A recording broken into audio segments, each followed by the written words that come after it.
मेरा दोस्त राजेश मुझे हर दूसरे तीसरे दिन अपने घर खाने पर जरूर ले जाता। एक दिन मेरा दोस्त अपनी बीवी के लिए एक सुंदर सी पायल लेकर गया। अगले दिन वही पायल मैंने अपनी पत्नी के पैरों में देखी। मुझे कुछ शक हुआ तो मैं अचानक से राजेश के घर गया। वहां जो देखा तो मेरे सिर पर आसमान गिर पड़ा, क्योंकि वहां तो मेरी बीवी। चलिए दोस्तों, देखते हैं आगे इस कहानी में क्या होता है। आज फिर राजेश मेरे पीछे पड़ा हुआ था कि चलो तुम्हारी भाभी ने बिरयानी बनाई है, लेकिन मैंने राजेश को मना कर दिया। मुझे राजेश के घर बार बार जाना अच्छा नहीं लगता था, क्योंकि उसकी बीवी मुझसे पर्दा करती थी। मुझे लगता था जैसे मेरी मौजूदगी में वो कंफर्टेबल फील नहीं करती। लेकिन पता नहीं राजेश को ये सब कुछ नज़र क्यों नहीं आता था। वो हफ्ते में एक दो बार मुझे खाने पर ले ही जाता था। मेरे मना करने पर राजेश कहने लगा, क्यों यार, आखिर कोई वजह तो होगी। तुम क्यों नहीं आना चाहते? तुम जरूर भाभी की वजह से आना नहीं चाहते। तुम्हें भाभी से मिलने की जल्दी होगी ना। मैंने सोचा कि ये मेरी जान तो छोड़ने वाला है नहीं, इसलिए मुझे कोई और बहाना बनाना चाहिए। मैं और राजेश एक ही ऑफिस में काम करते थे। बहुत ही अच्छी दोस्ती थी हमारी। मेरी शादी के बाद सिर्फ एक ही बार राजेश हमारे घर आया था। उसके बाद राजेश कभी हमारे घर नहीं आया था। राजेश की बात सुनकर मैंने सिर ना में हिला दिया और कहा, नहीं यार, ऐसी बात नहीं है। असल में मेरे पिताजी की तबीयत थोड़ी ठीक नहीं है, उन्हीं को हॉस्पिटल लेकर जाना है, इसलिए तुम्हारे साथ नहीं आ सकता। मेरी बात सुनकर राजेश मुझसे सहमत हो गया। कहने लगा, हाँ यार, ये बात मैं तुम्हारी मानता हूँ। ये काम तुम्हारे लिए ज़्यादा ज़रूरी है। चलो कोई बात नहीं, तुम अंकल को लेकर हॉस्पिटल जाओ, मेरे साथ फिर कभी चलना। राजेश को बाय बोलकर मैं अपने घर आया तो मैं ये देखकर दंग रह गया कि घर पर मेरी बीवी कविता मौजूद नहीं थी। ऐसा पहले तो कभी नहीं हुआ था। हमारी शादी को 2 साल हो गए थे, लेकिन जब भी मैं ऑफिस से घर आता तो कविता मुझे घर पर ही मिलती थी। मैंने बाहर आकर चौकीदार से पूछा कि मैम साहब कहाँ गई हैं। तो चौकीदार कहने लगा कि साहब जी, मैडम अपने रूटीन के मुताबिक ही गई हैं, थोड़ी देर में वापस आ जाएंगी। चौकीदार की बात सुनकर मैं हक्का बक्का रह गया। इसका मतलब कविता मेरे ऑफिस से जाने के बाद डेली कहीं जाती है, लेकिन कहाँ? मैं ये बात समझ नहीं पा रहा था। मैंने चौकीदार से फिर पूछा, तुम्हें पता है कि मेम साहब कहाँ जाती हैं? चौकीदार बोला, साहब जी, हम तो नौकर हैं, हमें क्या पता साहब लोग कहाँ जाते हैं, कहाँ से आते हैं। जब मेम साहब आ जाएं तो आप उनसे खुद ही पूछ लेना कि वो कहाँ जाती हैं। मैंने हाँ में सिर हिला दिया और अपने कमरे में आ गया। लेकिन मेरा दिमाग बहुत ज़्यादा थक चुका था। दिमाग में तरह तरह के सवाल आ रहे थे कि आखिर कविता कहाँ जाती है।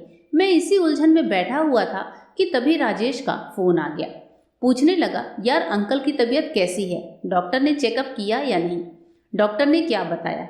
राजेश की बात सुनकर मैंने कहा कि पापा ने डॉक्टर के पास जाने से मना कर दिया, तो मैं उन्हें लेकर नहीं गया, घर आ गया।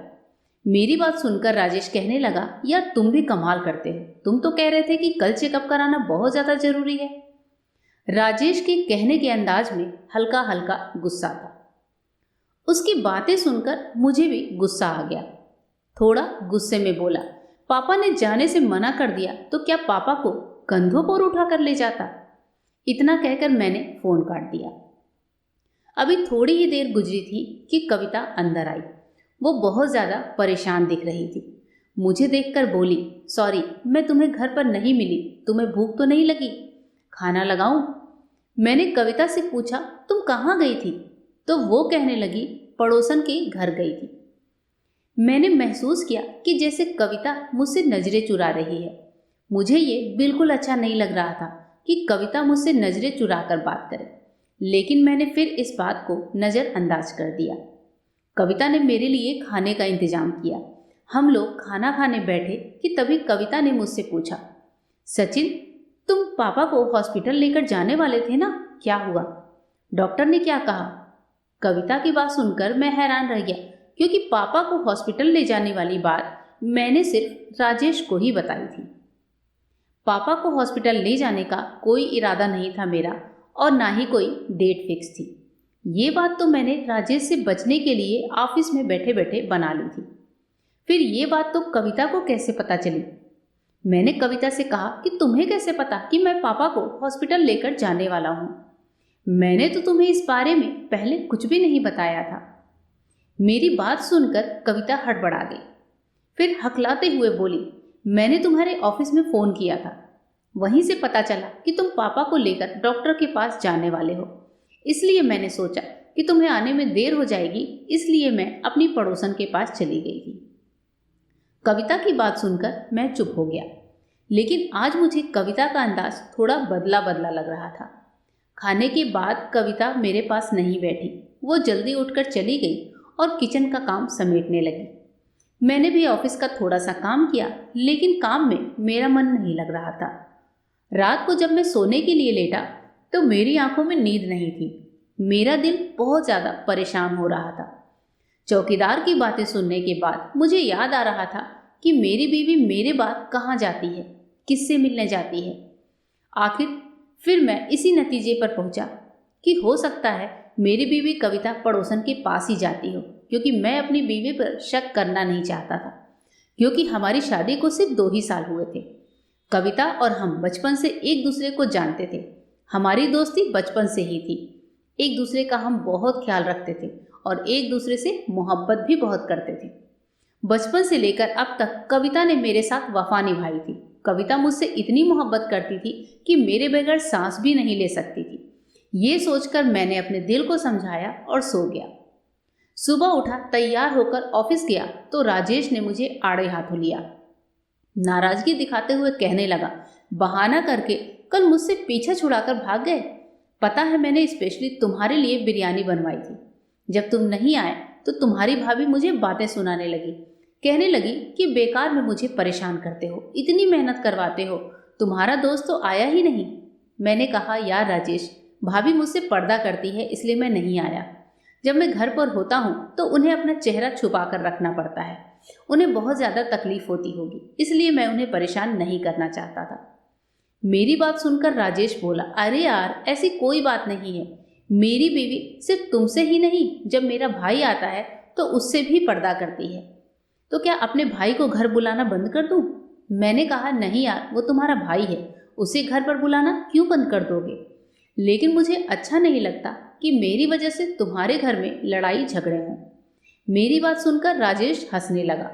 कहने लगा, अरे नहीं, मेरी बीवी ऐसी नहीं है। लगता है कविता भाभी को मेहमानों का आना पसंद नहीं है, इसलिए तुम ऐसा कह रहे हो। मेरी बीवी तो कहती है कि राजेश हमारे घर में जितना मेहमान आए उतना ही अच्छा, क्योंकि मेहमान भगवान का रूप होते हैं। जब भी मेरे घर में मेहमान आते हैं तो मेरी बीवी बहुत ज़्यादा खुश हो जाती है और पूरे दिल से उनका स्वागत करती है। मैंने कहा, यार, तुमसे बातों में कोई नहीं जीत सकता। चलो, अगली बार जब भी दावत दोगे तो जरूर चलूंगा। मैंने सोचा था इस बार मैं दावत पर नहीं गया था, बहाना बना दिया था, तो हो सकता है अगली बार उसकी बीवी मुझे खुद ही ना आने दे, राजेश को मना कर दे। लेकिन मैं तो हैरान रह गया जब 2 दिन बाद राजेश ने मुझसे कहा कि चलो, तुम्हारी भाभी ने आज शाही पनीर बनाया है और तुम्हारी दावत है। मैं सुनकर हैरान रह गया। मैं सोचने लगा कि आखिर राजेश की बीवी को कैसे पता चल जाता है कि मेरी पसंद की डिश क्या है। मेरा मन तो नहीं कर रहा था, लेकिन मैं मना करके राजेश का दिल तोड़ना नहीं चाहता था, इसलिए मन मार कर उसके साथ चलने को तैयार हो गया। मैं राजेश के घर पहुंच गया। राजेश ने मुझे सोफे पर बैठने को कहा। सोफे पर बैठे बैठे मेरी निगाह राजेश की पत्नी पर पड़ी तो मुझे लगा जैसे वो बहुत ज़्यादा घबराई हुई है। हालांकि उसने अपने चेहरे को पूरी तरह ढक रखा था, लेकिन फिर भी उसकी हरकतों से लग रहा था कि वो बहुत ज़्यादा नर्वस है। मैं जब भी राजेश के घर जाता था तो नज़रें हमेशा नीची रखते था, लेकिन कभी कभी जब राजेश की पत्नी बर्तन वगैरह रखने आती या कोई सामान देने आती तो उसकी हरकतों से मुझे लगता था वो मेरी मौजूदगी में कंफर्टेबल नहीं है। फिर थोड़ी देर में ही राजेश ने कहा कि खाना लग गया है, आओ खाना खा लो। हम टेबल पर खाना खाने बैठ गए। मुझे अभी भी साफ साफ लग रहा था कि राजेश की पत्नी के हाथ कांप रहे हैं। जब भी वो कोई चीज़ रखती है तो हाथों की आहट तो मुझे महसूस हो जाती थी। हमने खाना शुरू कर दिया। अचानक खाना खाते खाते मुझे ध्यान आया कि कविता घर पर परेशान हो रही होगी। मैंने जेब से फ़ोन निकाला और राजेश से बोला, मैं तेरी भाभी को फ़ोन कर देता हूँ, वो परेशान हो रही होगी, उसे बता दूँ कि मुझे आने में देर हो जाएगी। मेरी बात सुनकर राजेश को एकदम से खांसी आ गई। मैंने उसे पानी का गिलास दिया, तब भी उसकी खांसी नहीं रुकी। थोड़ी देर बाद रिलैक्स हुआ तो बोला, क्या यार, तुम भी छोटी छोटी बातें भाभी को बताने बैठ जाते हो। भाभी को इंतजार का मजा लेने दो, इंतजार में ही तो मोहब्बत बढ़ती है। राजेश की बात सुनकर मैं हंस पड़ा।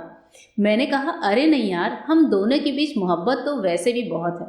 कविता और मैं बचपन से एक दूसरे से मोहब्बत करते हैं। मेरी बात सुनकर राजेश के चेहरे से हंसी गायब हो गई। थोड़ी देर में राजेश को सामान्य होकर फिर से खाना खाने लगा था। मैंने फ़ोन निकाला और कविता का नंबर डायल किया। मैंने वो उसे फ़ोन किया तो पता नहीं मुझे ऐसा क्यों लगा कि कविता की रिंगटोन की आवाज़ मुझे किचन से आई हो, लेकिन फिर मैंने इसे अपना वहम समझा। दूसरी तरफ कविता फ़ोन उठा चुकी थी। मैंने पूछा, हेलो कविता, कहाँ हो तुम? मेरी बात सुनकर कविता गुस्से से बोली, और कहाँ हो सकती हूँ, घर पर ही हूँ मैं। तुम्हारा कब से इंतजार कर रही हूँ और तुम अब फ़ोन कर रहे हो। मैंने कहा, आई एम सो सॉरी यार, मैं अपने दोस्त राजेश की तरफ आया हूँ, यहीं खाना खा लूँगा। तुम परेशान मत होना और खाना खाकर लेट जाना। कविता ने कहा, ठीक है, और फिर उसने फ़ोन काट दिया। मैंने भी फ़ोन जेब में रख लिया और खाना खाने लगा। खाने से फारिग होकर मैं घर वापस आ गया, लेकिन घर के अंदर जाने से पहले किसी ख्याल के तहत मैंने चौकीदार से पूछा, बाबा, क्या मेम साहब आज कहीं बाहर गई थी? चौकीदार बोला, हाँ साहब, गई थी, अभी 20 मिनट पहले ही वापस आई हैं। चौकीदार की बात सुनकर मैं हैरान रह गया, क्योंकि अभी 1 घंटा पहले ही तो मैंने कविता को फ़ोन किया था और उसने कहा था कि मैं घर पर ही हूँ। आखिर कविता मुझसे बातें क्यों छुपाने लगी थी? वो मुझसे क्या छुपा रही थी? वो मुझसे छुपकर कहाँ जाती थी? मेरा दिमाग उलझ चुका था। इतने में मैं अंदर आया। कविता अंदर बेडरूम में बेड पर बैठी हुई थी। मुझे देखते ही उसने गुस्से से मुंह फेर लिया। मैंने कहा, क्या बात है कविता, मुझसे नाराज हो? मेरी बात सुनकर कहने लगी, क्यों, क्या मुझे रूठने का भी हक नहीं? तुम रोज रोज बहाना करके अपने दोस्त के घर चले जाते हो। मैंने कहा, कैसी बात करती हो कविता, इसमें बहाने वाली क्या बात है? मैं सचमुच अपने दोस्त के घर ही गया था। मेरी बात सुनकर कविता कहने लगी, मुझे तो ये बहाना ही लगता है। मुझे ऐसा लगता है कि दोस्त का बहाना करके तुम मुझे धोखा दे रहे हो। कविता की बात पर मैंने कुछ ज़्यादा रिएक्ट नहीं किया और खामोशी से उसके चेहरे की तरफ देखता रहा। फिर बोला, कविता, जो इंसान जैसा होता है उसे सामने वाला वैसा ही लगता है। जो दूसरों को धोखा देता है उसे लगता है कि सामने वाला भी उसे धोखा दे रहा है। मेरी बात सुनकर कविता एकदम से घबरा गई। उसके चेहरे का रंग पीला पड़ गया। एकदम से मेरी तरफ देखने लगी। फिर मैंने कहा, क्या यार कविता, तुम इतनी जल्दी डर गई? मैं तो मजाक कर रहा था, तुम्हें मजाक भी समझ में नहीं आता? कविता बोली, नहीं, मैं डरी तो नहीं थी। उसके बोलने के अंदाज से लग रहा था कि वो अभी भी डरी हुई है। वो बोली, मैं डरी नहीं थी, बस वैसे ही पूछ रही थी। एक तो आप बिना बताए घर से चले जाते हैं, ऊपर से जब मैं आपको कुछ बोलती हूँ तो आप घुमा फिरा कर बातें करते हैं। वो रूखेपन से बोली। मैंने कविता का हाथ पकड़ लिया और उसे अपने पास करते हुए कहा, कविता, एक बात बताओ, अगर पति घर से बिना बताए बाहर चला जाए तो ये कैसी हरकत है? कविता बोली, बहुत ही गलत हरकत है, ऐसा नहीं करना चाहिए। पति पत्नी का रिश्ता तो विश्वास पर कायम होता है। अगर कोई बात है तो साथ मिलकर बैठ को बात को समझाना चाहिए, ना कि एक दूसरे को धोखा देना चाहिए। मैंने दोबारा कविता से पूछा, ये कानून सिर्फ और सिर्फ पति के लिए है या पत्नी के लिए भी है? मेरी बात सुनकर कविता झल्ला गई और हाथ छुड़ाकर बाहर चलने लगी।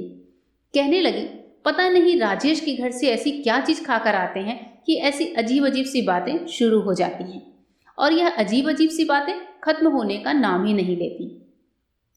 कविता के जाने के बाद मैं सोचने लगा, आखिर कविता ये सब क्यों कर रही है? जब मैंने राजेश के घर से उसे फ़ोन किया था तो वो मुझे बता भी सकती थी कि वो घर पर नहीं है, या जाने से पहले एक मैसेज भी तो कर सकती थी कि उसे कहीं जाना है। मैं क्या उसे जाने से मना करता? मैं कविता से घुमा घुमा कर बात इसलिए कर रहा था कि मैं सोच रहा था कि हो सकता है इस तरह परेशान होकर कविता मुझे कुछ सच्चाई बता दे, लेकिन वो तो उल्टा मुझ पर ही इल्ज़ाम लगाकर बाहर चली गई। मैं सोचने लगा, इसका मतलब है कि कविता मुझे बताना नहीं चाहती कि वो कहाँ जाती है। मेरे दिमाग में अजीब अजीब से ख्याल आ रहे थे। कहीं कविता किसी मुसीबत में ना पड़ जाए। अपनी बीवी की हिफाजत करना मेरा फर्ज था। कविता कहाँ जाती है इस बात का पता मुझे लगाना ही पड़ेगा। ये सोचकर मैंने एक फैसला कर लिया और उस काम के लिए मुझे चौकीदार की मदद की जरूरत थी। सुबह ऑफिस से जाते वक्त मैंने चौकीदार को इशारा करके घर से बाहर बुला लिया। फिर मैंने उससे पूछा, बाबा, मेम साहब घर से बाहर कब निकलती हैं? तो चौकीदार बोला कि साहब, कि आपके ऑफिस जाने के कुछ देर बाद ही निकलती हैं और भगवान की करनी कुछ ऐसी होती है कि आप भी उसी दिन घर लेट वापस आते हैं और आपके आने से कुछ देर पहले ही मेम साहब घर पहुंच जाती हैं। चौकीदार का शुक्रिया अदा करके मैं गाड़ी में बैठ गया और ऑफिस के लिए निकल गया। रास्ते में मैं सोच रहा था कि चौकीदार की बातों से तो यही लगता है कि कविता को पहले से ही पता हो जाता है कि आज मैं राजेश के घर जाने वाला हूँ। अब सोचने वाली बात यह थी कि जब मैं कविता को नहीं बताता कि मैं राजेश के घर जा रहा हूँ तो मुझसे पहले ही कविता को कौन बताता था? मेरी रूटीन की खबर कविता को कौन देता था? वैसे तो मुझे कविता पर पूरा भरोसा था, लेकिन अब मेरा विश्वास थोड़ा थोड़ा कविता पर से टूटने लगा था। दिमाग कहता है कि कविता मेरे साथ धोखा कर रही है, लेकिन दिल इस बात को मानने से इनकार करता। दिल कहता है कि कविता मुझे कभी धोखा नहीं दे सकती। मैं ऑफिस में इन्हीं ख्यालों में घूम रहा था, परेशान सा काम में लगा रहता। कोई काम ढंग से नहीं कर पाता। मेरी परेशानी को राजेश ने भी भांप लिया था। वो मुझसे पूछने लगा, क्या बात है सचिन, तुम बहुत ज़्यादा परेशान लगते हो, सब खैरियत तो है? अंकल की तबीयत तो ठीक है ना? अब मैं उसे क्या बताता कि मैं अपनी ही बीवी की वजह से परेशान हूँ। वो मुझे बिना बताए घर से कहीं चली जाती है। मैं उसी फिक्र में घुलता रहता हूँ। मैं बोला, हाँ यार, पापा की तबीयत कुछ ठीक नहीं है, उनका बीपी नॉर्मल नहीं रहता। राजेश बोला, अंकल अपने खाने पीने का परहेज तो करते हैं ना? मैं बोला, हाँ परहेज ही तो करते हैं। मैंने अपने छोटे भाई को फ़ोन करके बोल दिया है कि पापा का ध्यान रखें। वो बता रहा था कि हर वक्त साय की तरह उनके साथ रहता है। वो खाने पीने का पूरा परहेज करते हैं। वैसे ये पापा वाली बात थोड़ी सच भी थी। मैं पापा की वजह से भी परेशान था, तो यही वजह मैंने राजेश को भी बता दी। मेरी बात सुनकर राजेश बोला, चलो भगवान अच्छा ही करेंगे, अंकल जल्दी ही ठीक हो जाएंगे। चलो ऐसा करते हैं, मार्केट चलते हैं। आज मेरी बीवी का जन्मदिन है तो उसके लिए तोहफा लेना है। तुम भी मेरे साथ चलो, तुम्हारा भी दिल बहल जाएगा। लेकिन मेरा कहीं भी जाने का मन नहीं कर रहा था, इसलिए मैंने राजेश को मना कर दिया। लेकिन वो राजेश ही क्या जो किसी की बात मान ले। वो मेरी मिन्नतें करने लगा, अपनी दोस्ती की कस्में देने लगा। मैं भी झुंझला गया कि क्या यार, बच्चों जैसी हरकतें करते हो, बच्चों की तरह जिद लेकर बैठ जाते हो। कम से कम सामने वाले की मजबूरी को तो समझना चाहिए, और तुम हो कि समझना ही नहीं चाहते। मेरे इतना सुनाने पर भी वो नाराज नहीं हुआ। हंसते हुए कहने लगा, चाहे दुनिया इधर की उधर हो जाए, अपनी बीवी के लिए गिफ्ट लेने तो मैं तुम्हारे साथ ही जाऊंगा, क्योंकि गिफ्ट लेने का मुझे कोई तजुर्बा नहीं है। मैं ना करते हुए भी मजबूरी में राजेश के साथ चल पड़ा। सच कहूं तो मुझे उस पर उस वक्त तो बहुत गुस्सा आ रहा था। वो किसी की मजबूरी को समझता ही नहीं है, हमेशा जोक की तरह चिपका रहता है। मैं उस दिन को कोसने लगा जब मैंने राजेश के साथ दोस्ती की थी। अजीब इंसान था, किसी के सुख दुख से, तकलीफ से उसे कोई मतलब ही नहीं था। वो चाहता था कि बस उसकी ही हंसी हंसी जाए। ऐसी बात नहीं थी कि ऑफिस में सिर्फ मेरे ही साथ उसकी दोस्ती थी, और लोगों के साथ भी उसकी दोस्ती थी। लेकिन हमेशा कहीं भी जाना होता तो वो मुझे ही घसीट कर ले जाता। मैं मन मारकर उसके साथ मार्केट चला आया। थोड़ी देर इधर उधर घूमने के बाद भी उसे कुछ पसंद नहीं आया। सामने ही एक ज्वेलर्स की शॉप थी। हम उस शॉप के अंदर चले गए। राजेश कहने लगा, मैं तुम्हारी भाभी को पायल गिफ्ट करना चाहता हूँ, तो तुम मेरी मदद करो कि कैसा डिज़ाइन मैं पसंद करूँ। मैं उससे छुटकारा पाना चाहता था, इसलिए मैं उसकी मदद करने लगा। थोड़ी देर में मेरी नज़र एक खूबसूरत सी पायल पर पड़ी। बहुत ही अच्छा यूनिक सा डिज़ाइन था। मेरे मन को भा गया। मैंने कहा, ये वाली पायल ले लो, भाभी को बहुत पसंद आएगी। राजेश ने पायल देखी और बोला, हाँ यार, पायल तो बहुत अच्छी है, तुम्हारी पसंद की दाद देनी पड़ेगी। फिर उसने वो पायल गिफ्ट पैक करा ली। हम घर वापस आए। आज कविता मुझे घर पर ही मिली। वो मुझे देखकर बहुत खुश हो गई। मुझे देखते ही उसने पानी का गिलास दिया। पानी पीकर मैं सोफे पर बैठ गया। वो भी मेरे पास आकर सोफे पर बैठ गई और मुझसे बातें करने लगी। लेकिन मैं बहुत ज़्यादा परेशान था। कुछ ही दिनों से मैं खुश होना तो भूल ही गया था। मैं उसकी बातों का बस हूँ हाँ में जवाब दे रहा था। थोड़ी देर बाद इधर उधर की बातें करने के बाद कविता बोली, सचिन, राजेश के साथ तुम्हारी दोस्ती कैसे हुई और कब हुई? कविता की बात सुनकर मैं थोड़ा चौंक गया। मैंने ध्यान दिया कि कविता आजकल राजेश की बातें कुछ ज़्यादा ही करने लगी थी। बात तो कहीं की भी हो, वो घुमा फिराकर राजेश को बीच में ले आती थी और उसी की बातें करने लगती थी। मुझे थोड़ा अजीब तो लगता था कि वो क्यों राजेश में इतनी दिलचस्पी दिखाती है। उसने पूछा तो मैंने उससे बताया कि शादी के 1.5 साल बाद ही मेरी और राजेश की दोस्ती हो गई थी। ऑफिस में कई और भी उसके दोस्त हैं, लेकिन जब से उसकी दोस्ती मेरे साथ हुई है उसने सबको पीछे छोड़ दिया है। वो हर वक्त मेरे ही पीछे पड़ा रहता है। कहीं भी जाना हो मुझे ही घसीट कर साथ ले जाता है। मेरे साथ जोंक की तरह चिपका रहता है। मुझे अपने घर दावत पर बुलाता है। हालांकि उसकी बीवी मुझसे पर्दा करती है तो मुझे उसके घर जाना अच्छा नहीं लगता, लेकिन वो जबरदस्ती मुझे अपने घर ले जाता है। अजीब इंसान है। मैं तो उसकी दोस्ती से तंग आ गया हूँ। मेरी बात सुनकर कविता बोली, किसी मोहब्बत का यूँ मजाक नहीं उड़ाते। पाक और सच्ची मोहब्बत तो भगवान की कृपा से मिलती है। फिर अचानक कविता ने मेरा हाथ पकड़ लिया और बोली, सचिन एक बात पूछूं? अगर राजेश तुम्हें धोखा दे तो तुम्हें कैसा लगेगा? क्या तुम राजेश को कभी माफ कर पाओगे? कविता की बात सुनकर मेरे कान खड़े हो गए। मैंने कहा, कैसा धोखा? बिजनेस के मामले में या फिर निजी मामले में? कविता बोली, निजी मामले में। निजी मामले से क्या मतलब है? मैंने कविता का चेहरा देखा। कविता फिर बोली, निजी मामले से मतलब कोई चीज जो तुम्हें बहुत ज्यादा प्यारी हो वो राजेश ले जाए, तुम्हारे हक पर डाका डाले तो तुम्हें कैसा लगेगा? कविता की बातें सुनकर मेरे सर में हथौड़े पड़ने लगे थे। मेरा सर चकराने लगा। कविता और राजेश के कई सारे पजल थे जो आपस में मिल रहे थे।